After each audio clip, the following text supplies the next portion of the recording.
Ito, gawang to is kailangan yung raw is mabasa talaga ng synthetic fertilizer for the purpose na magkabilaan yung result at magandang result, kasi naka-synthetic fertilizer na saktuhan lang na makalanghap ng maalat-alat yung ating tanim.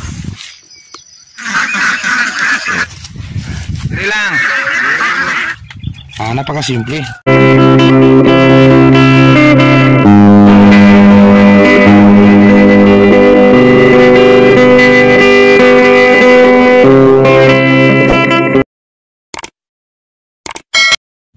Sakto morning mga kasakto.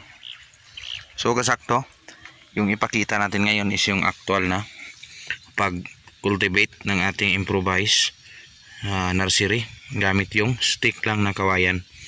So again guys, lahat ng pinakita natin ngayon may mga complete at video noon sa ating nakaraan. So bali ito guys, yung pinapakita ko is yung routine na lang kung paano i-maintain yung ating litos na nasa nursery stage. So bali sa nursery stage guys, ganito. Yung makita nyo yung mga damo-damo kahit kunti, ito gaya nito, yan, bunutin agad yan, yan bunot.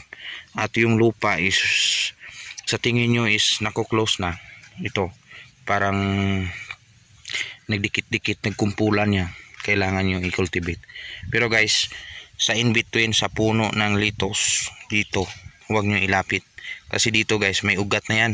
Dito lang yung estimate na makukuha nyo na i-cultivate. Yan, tingnan nyo yan, sa gitna lang ako tumitira. Yan, madali lang guys kasi malambot ito, kasi araw-araw may tubig ito.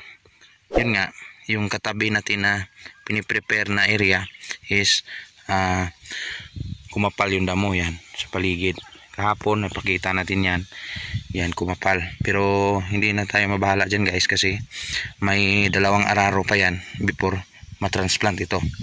So yan, tinininis natin, kinuha natin yung mga damo. Kaso yung mahirap guys is isang kamay lang, kasi naghawak tayo ng cellphone para makita nyo sa focus kung anong ginagawa. So ganito yan pagtira guys.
A few moments later.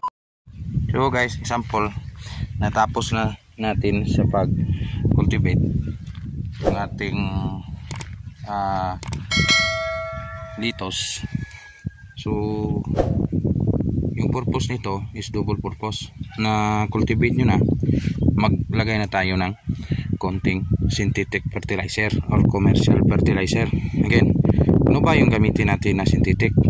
Siyempre yung mga lang, yung parang sa tao lang, yung mga timplada lang ba. Kunyari naggulay tayo, so kunting pang alat-alat lang na medyo nakakain siya kahit kunti, para kasi yung ugat niya guys, yung ugat nito is napaka sensitive. Kung tapang yung medyo matapang-tapang na yung binigay mo na pagkain, tiyak hindi siya makontinue sa paglaki. Yan. So yung technique nito, hindi natin siya bibiglain, kundi dahan-dahan. gaya ng tao, bata pa, yung kinakain niya maliit lang. So dapat ano ang gagawin, tapos kakain, painumin ng tubig, diligan, balik na naman si shower after madiligan ng drip type. Yan, pansin nyo dito malaki, andito is maliliit. Kasi guys, una ito first batch at ito second batch. Sinadya kong ganito guys kasi yung una kong lagay hindi ganun ka lakas yung mixing ng organic fertilizer or yung organic lang, yung normal na taba ng lupa. So dito hindi ko na balance, so may lapses din tayo, so kaya nahuli ito. So paano maglagay ng synthetic fertilizer? Ganyan lang, yan, in between sa row magbigay kayo ng daan para daanan ito ng abono. Yan, so napakasimple lang, no? Improvise na kawayan, pwede din kamay gamitin nyo guys. Yan, so yan, pinakasimple lang yan. In between talaga yung lagay nyo, huwag ilapit dito, huwag din ilapit sa kabila. Kusang ano yung abono kasi naka drip type yan at naka ano yan, yung ugat niyan is naka ano na, nakagapang na papunta dyan sa ating binubutas. So napakasimple lang gawin yan, ganyan lang, parang naglalaro lang kayo nung bata pa kayo. Yan, so napakasimple lang. So in between nyo talaga guguhit yung improvised kawayan for the purpose na yung magkabilaan na araw makatikim din sila ng medyo maalat-alat at medyo masarap-sarap na pagkain. So yan, magdagdag tayo ng fertilizer mamaya, ipakita natin kung paano natin idagdag. A few moments later. So ito yung ating abono. So again, same pa rin sa normal nating pagkain. So in-estimate natin ito, more or less makaubos ito ng dalang 16 liters, so 32 liters lahat ito for the half can na litos can. Yung malaki na lata guys, ang total nito, so kalahating lata sa isang lata hinap natin at saka natin inilagay dito. So ito guys, in between talaga yung butas, tapos before kuha ng abono, proper mixing talaga at saka idilig in between rows.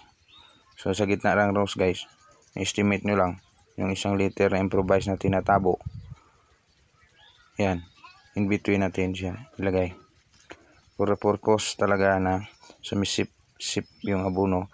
Rami-ramihan nyo kasi yung timplada natin is hindi ganun katapang, light lang na saktuhan sa kanya na pwede i-dilig talaga sa mga mababatang ugat gaya nito.